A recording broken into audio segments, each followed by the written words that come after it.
जय मलयासी साथियों, जैसे कि हम सब लोग जानते हैं, पिछले 2 दिनों से एक वीडियो सोशल मीडिया पर बहुत तेजी से वायरल हो रहा है, जिसमें से एक संवैधानिक पद पर रहने वाले लोक प्रतिनिधि ने किस तरीके से अपनी गंदी जुबान का इस्तेमाल करते हुए मुझे गालियां दी, सार्वजनिक प्लेस पर मारने की धमकी दी, गुंडागर्दी किया। और ये सब क्यों हुआ, तो ये सारी चीज़ें मैं आप लोगों को इस वीडियो के माध्यम से बताना चाहता हूँ। साथियों, हम सब लोग जानते हैं कि लोकतंत्र में उठाए गए सवालों का जवाब लोकतांत्रिक तरीके से ही दिया जाता है। जब ये महाशय किसी दूसरे व्यक्ति के ऊपर या उसके चरित्र के ऊपर प्रेस कॉन्फ्रेंस करके या रैलियां करके प्रश्न उठाते हैं, तब इन्हें सारी चीजें अच्छी लगती हैं, मगर उन्हीं प्रश्नों का जवाब अगर लोकतांत्रिक तरीके से देने का प्रयास होता है तो इन्हें वो चीजें पर्सनल लगती हैं। और ये नीच आदमी अपना आफा खोकर भरी रैली में आकर अपनी गंदी जुबान से गंदे गंदे अल्फाज इस्तेमाल करता है। ये भी नहीं देखता कि उनके उसके सामने वहां की माताएं बहनें खड़ी हुई हैं, फिर भी ये आदमी रुकता नहीं है और गंदी गंदी गालियां देता है। ये ऐसा क्यों हो रहा है? क्योंकि इनके पैरों के नीचे की जमीन खिसक गई है, इन्हें हारने का डर लगा है, इन्हें अपने अस्तित्व का खत्म होने का डर लगा है, इसलिए ये अब गुंडागर्दी और दादागिरी पर उतर आए हैं। तो ये सारे माजरे को मैं इस वीडियो के माध्यम से जनता के सामने रखना चाहता हूं कि किस तरीके से इन्होंने सबसे पहले लोकतंत्र में अपने प्रश्नों को रखने का बहाना करके हमारे नेताओं पर इल्जाम लगाए, झूठे झूठे आलोचना लगाए, और उन्हीं ही इल्जाम का जवाब हमने देने का प्रयास किया था। और वो इल्जाम क्या हैं, मैं इसमें एक एक करके आप लोगों के सामने रख रहा हूं, और ये आप लोगों को डिसाइड करना है कि क्या हमने जो किया वो गलत है या फिर इस नीच आदमी ने जो किया वो गलत है, और उसको किस तरीके से सजा देना है। वीडियो की शुरुआत पहले एक छोटे से वीडियो के साथ करता हूं, आप ये देखिए। बोलताना तोंड सांभाळावं, देवानं दिलेलं तोंड आहे म्हणून कसं पण भरकत नाही माणसं। इस वीडियो में यह आदमी कह रहा है कि भगवान ने जबान दी है तो उस जबान का इस्तेमाल सही तरीके से करना चाहिए, कुछ भी जोश में आकर बात नहीं करना चाहिए। अब इस वीडियो को देखिए।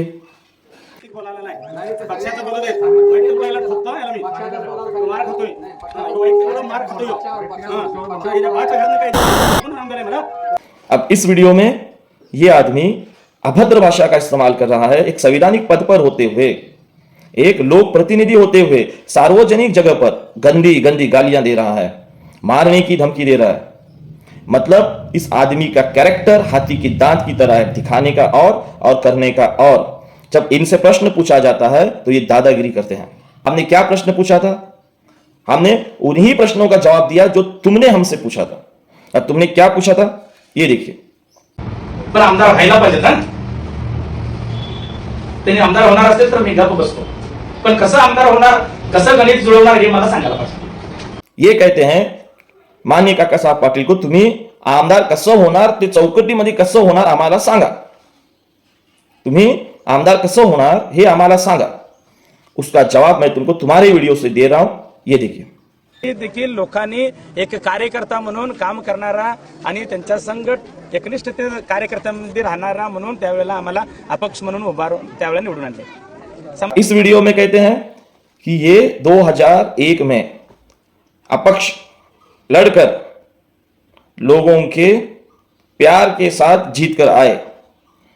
तो भाई, अगर तुम इलेक्शन लड़कर जीत कर आ सकते हो, जनता तुम्हें प्यार दे सकती है, तो माननीय काका साहब पाटिल को नहीं दे सकती क्या? कि जनता सिर्फ तुम्ही को जिताकर लाने का ठेका रखी है, जिताकर नहीं ला सकती क्या जनता? इन्हीं सवालों का जवाब हम लोग दे रहे थे, तो उन्हें मिर्ची लग रही थी। अब ये दूसरा वीडियो देखिए। पूर्ण निप्पाणीकर जनतेचं आणि तालुक्याच्या ग्रामीण भागातून देखील सगळ्यांचं मत असं होतं की नगराध्यक्ष विलास गाडीवरच व्हायला पाहिजे। ही जी इच्छाशक्ती होती लोकांची, त्या इच्छाशक्ती मुळेच मी त्या ठिकाणी नगराध्यक्ष झालो। आणि इस वीडियो में ये महाशय कहते हैं कि जनता चाहती थी, लोग चाहते थे कि ये नगराध्यक्ष बने, इसलिए ये बेंगलोर से जाकर नगर अध्यक्ष का जो पद था, जो रिजर्वेशन था, वो लेकर आए। भाई, अगर जनता आपको चाहती है कि आप नगर अध्यक्ष बने और आप नगर अध्यक्ष बनते हैं, तो क्या उसी तरीके से माननीय काका साहब पाटिल जी को चाहने वाली जनता नहीं है जो ये चाहती है कि वो आमदार बने? और अगर जनता चाहती है, अगर उनके चाहने वाले चाहते हैं कि माननीय काका साहब पाटिल इलेक्शन लड़े, तो तुम्हें क्यों खुजली हो रही है? तुम क्यों विरोध कर रहे हो? बताओ मुझे। तुम्हारी चाहत और हमारी चाहत क्या है? क्या है हमारी चाहत? इन्हीं सवालों का जवाब दे रहे थे हम। यही जो तुमने प्रश्न सार्वजनिक जगहों पर लोकतांत्रिक तरीके से पूछे थे, उन्हीं प्रश्न का जवाब मैं दे रहा था। तुमको बुरा लग रहा था। अब तुम कह रहे हो कि तुमने 6 बार माननीय काका साहब पाटिल जी का साथ दिया है, मगर काका साहब पाटिल जी ने तुम्हारे साथ तो गद्दारी ही की है। 2001 में तुम्हारे साथ गद्दारी की, 2003 में तुम्हारे साथ गद्दारी की, 2007 में गद्दारी की, 13 में गद्दारी की। तो मैं तुम्हें बताना चाहता हूं, अरे ओ मंद बुद्धि के आदमी, सुन लो। अगर किसी की दहलीज पर एक बेजुबान आदमी आता है और उसे एक टाइम की रोटी नहीं दी जाती या उसे इज्जत नहीं दी जाती, तो दूसरे वक्त वो बेजुबान आदमी उसकी दहलीज पर जाता भी नहीं है। तो तुम बेगैरत कैसे इतने बार चले गए? बताओ।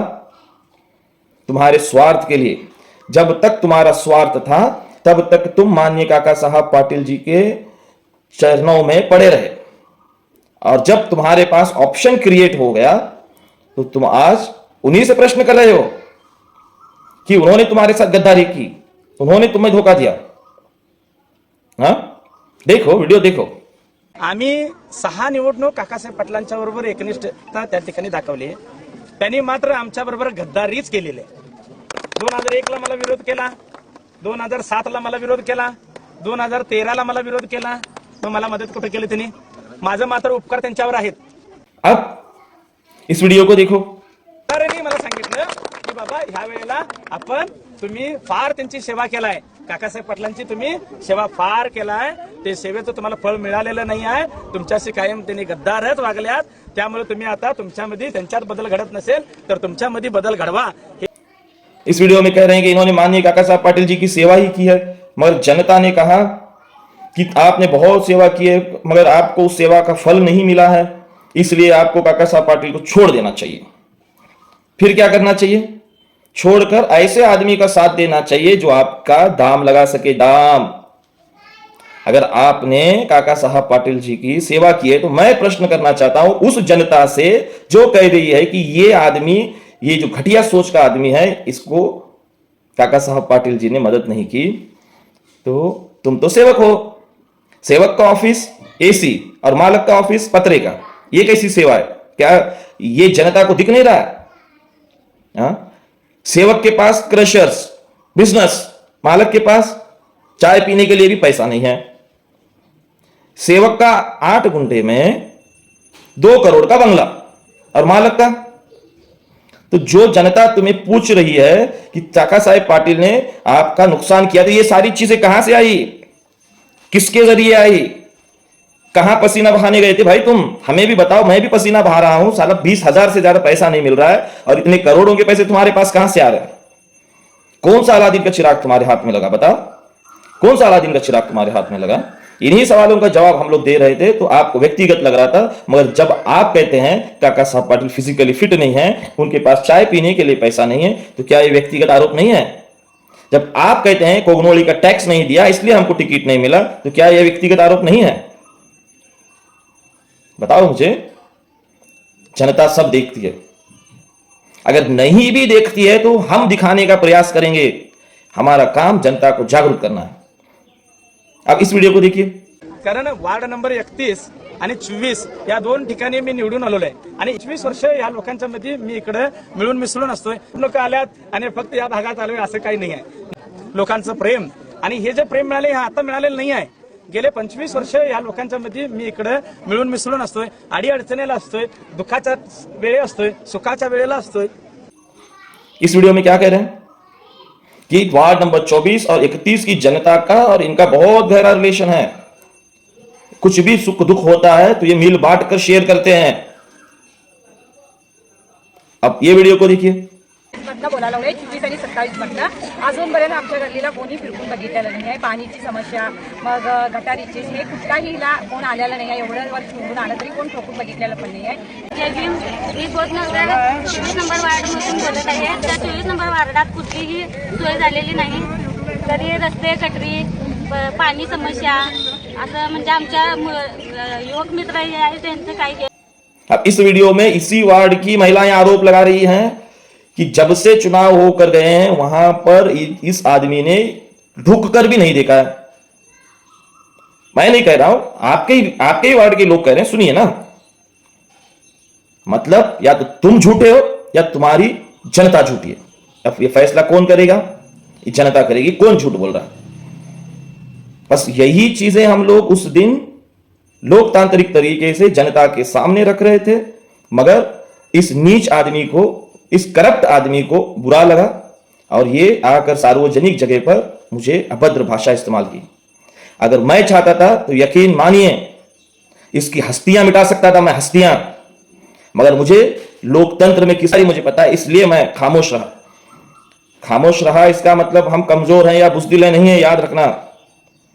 हर चीज का जवाब मिलेगा, बराबर मिलेगा, और ऐसा मिलेगा कि तुम जिंदगी में कभी किसी के उंगली करने की कोशिश नहीं करोगे। भाई लोकतंत्र में तुमको यह अधिकार, हमको नहीं है। हमको नहीं है क्या? मैं जनता से कहता हूं यही सवाल जो उसने पूछे थे उन सवालों का जवाब हमने उस दिन दिया, इसलिए इनको बुरा लगा। और ये बुरा लगा इसलिए ये लोक प्रतिनिधि होते हुए सार्वजनिक जगहों पर महिलाओं के सामने गंदी गंदी गालियां दी। जो आदमी महिलाओं को लेकर ये नीच सोच रखता है, अगर महिलाएं उसको समर्थन करती हैं तो ये महिलाओं का सबसे बड़ा पाप है, याद रखिए। आज ये अपने स्वार्थ के लिए झंडा बदलता है, डंडा बदलता है और आप लोगों के बीच में आता है, हर बार आप लोगों को धोखा देता है। जागिए, सोचिए क्या कह रहा हूं मैं, इसके ऊपर आप सोच समझ कर वोट कीजिए। इलेक्शंस तो आएंगे चले जाएंगे, मगर ऐसी घटिया सोच के लोग अगर समाज में रहेंगे तो ये समाज को प्रदूषित करेंगे। इनको इनकी औकात दिखाने का वक्त है और ये आप लोग दिखा सकते हैं, आप लोग दिखाएंगे, ऐसे ही मैं आपसे उम्मीद करता हूं। और फिर से एक बार मैं इस व्यक्ति को बताना चाहता हूं, अगर हिम्मत है लोकतंत्र में सवालों का जवाब देने का या सवाल करने का, तो उसको सवाल और जवाब के जरिए से करो। और सच में तुम्हें कुश्ती लड़ना है तो किसी भी मैदान में बुलाओ, जर्रार खान अकेला आएगा, अकेला, किसी भी मैदान में, समझ गए? जय बंगले।